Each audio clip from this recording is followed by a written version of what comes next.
Okay, thank you for meeting with me.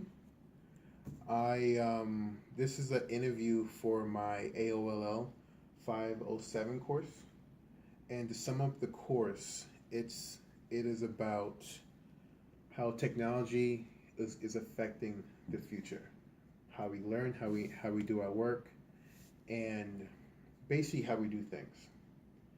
And I'm interviewing you because I know you work in a higher position, and you involve with a lot of technology and with people.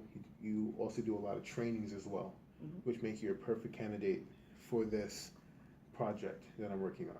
Okay, So before we get started, will you mind introducing yourself sure, and kind of going into your position? sure. So my name is Elissa Keim, and I am the Director of Employee Development and Workforce Diversity here at the University of Idaho. Have been here for 8 years, um, and came here specifically to do work on the professional development and learning piece for our faculty and staff. So it was a department that had been eliminated in 2004. There was virtually no employee training. And so when I joined the Vandal family in 2010, it was to rebuild from the ground up and bring employee training back to our campus. And then in 2016, the equal opportunity and affirmative action compliance stuff that was added to my job. Okay, that's perfect. So I kind of answered the first question. We answered the first question already because my first Okay. question was, "What is your role at the university?" Okay. I think you pretty much covered that. Okay. So we could X that off. Okay. Now, do you see your position as a vocation? Why or why not? So I actually had to look up the definition of a vocation Mm-hmm. because, I'm not like, I don't know, you think of it as like a religious calling, but but it kind of is. I mean, human resources has both technical competency and interpersonal competency. And so to get the Yes, yeah, I didn't know that. technical competency, it takes years of working, knowing the rules, regulations, applying them. But it's the people side of things. You've got to be able to listen, communicate, collaborate with people, build trust with people. And so if you can't have kind of a hybrid of both of those things, you're really not successful. And the burnout rate for new professionals in human resources, they last 3 years. If you could get past those 3 years, generally you will stick with it as a career. And there are certain parts of HR that you'll burn out on much, much quicker. So the equal opportunity piece of things, generally 3 years, and most people will call it good. The training piece, people tend to stick with longer because it's more proactive and it's more fun. So, Okay, so you burn out because of the compliance side and the mhm. people side? Both, yeah, you see Because both you the kind of good and the stuck bad. between good and bad then. Exactly. Okay, Yep. I could definitely see that. Okay, so in the past, the core requirements for hiring were writing, speaking, and research. Do you think the same core requirements will apply in the future? And also, do you think the requirements will increase for getting hired for a position? Sure. So, I think that writing and speaking and research, I think it's always going to be important, but I think there's something else that will become increasingly important, and that is the interpersonal communication piece of things. Mm-hmm. We've done a really good job of building technology to try and streamline our communication, but we've forgotten that like 80% of our communication message is nonverbal. And so when you add those technology pieces in and you can't see the body language or the way that someone's talking, there's a whole human element that's taken out that leads us to miscommunication and misunderstandings. And so we have people that have worked with technology that are coming into the workplace that can't work with people because they don't know how. They've never had to be face to face with them. And so there's a lot of that education that has to happen. And so your ability to work with a team and communicate, I think, will be as important, if not more important, moving forward as we've got more technology in the workplace. So how about if you're doing, you do Zoom trainings? Mm-hmm. Just seeing the person on the other side of the screen, is it helpful, or by language you kind of have to see them right in front of you? I think it's helpful, but if we're doing a training on a Zoom mechanism or a video conferencing mechanism, a lot of times you've got multiple people that are in the room. Mm-hmm. And so you can't see all of the little idiosyncrasies like eye contact, like whether you've got someone twitching nervously or whatever. And the other problem with video conferencing is that it tends to be triggered by whomever is making the most noise. And so your face may flash up on the screen because you're loud, but I can't see what everybody else is doing that's linked with me, and so you miss all of those messages. Got it. It's really hard to train with video conference technology for some types of topics. Okay. Okay, so as you know, technology is changing the job force rapidly. Do you think that future people will be replaced by machines? I think there's a lot of automation that's happening already. So can I talk about the training piece and then talk about the hiring piece? Yeah. Because they're really two different things. There's a huge push to automate with training. So all of these online training modules, lynda.com, some of these other places that try and automate training, have you go out to your computer and look at it rather than engaging in a person, is a huge push. But what we're finding is that with online training, 3 weeks after you take an online training, you maybe will retain 10% of what you learned. True. So it's kind of worthless for most people. And so we're trying to find a mix of both online training and live in-person training to help people do their jobs effectively, so that automation pendulum has kind of swung too far this way, and it's got to come back towards the middle. With the recruitment and hiring pieces of things, we have a lot of automation in place already. So our job postings go out there automatically. You apply online, it's automated. As long as you have people interacting with other human beings, you can't fully automate. One of the things with artificial intelligence is that it tries to mimic the human mind, but there's always a wild card. There's always a wild card. And that wild card always comes up when you're making a hiring decision. Mm-hmm. So as long as you have human beings pushing a button somewhere, it'll go so far, but it'll never be perfect. Yeah. So. Okay. I could definitely see that, because in the book we're reading right now, it talks about how, I can just pull out 3. It talks about automation going to replace the medical field, some areas of the medical field, some areas of the accounting field, and some areas in the law field, and other fields is going to replace. They're worried about bookkeeping and accounting. What is it? I think surgeons in the medical field. And it's other areas of different fields. So, and truck driving is another one. Right. Because of Tesla, it might be build big trucks in this. Why need a person if you could just have a vehicle who do everything? But in the flip of the coin, who's going to unload everything? Right. Or load everything? So that's. Yeah, the stuff that you can replicate in a routine way that'll always be the same, automation totally makes sense. Okay. So this is about this question is targeted to your department. Okay. Your department completes several in-person trainings around campus. Would you mind going into the detail about that?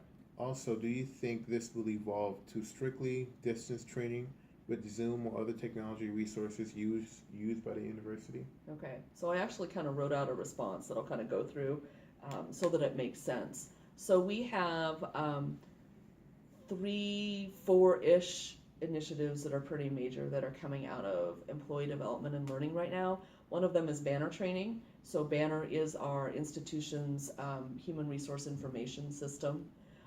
Huge technology component tied to that. We also have employee work-related training, which is mandatory training for employees and their job and some of their specific duties. We provide training for supervisors and then general employee training. And we tackle all of those a bit differently depending on what our mission is. So if we start with the Banner training and the mandatory training for all employees, that's really kind of baseline foundational training that everybody has to take, and you want everybody starting at the same place. That is the type of stuff that you'll see being in an e-learning or online learning format, because it's really uniform with what has to happen.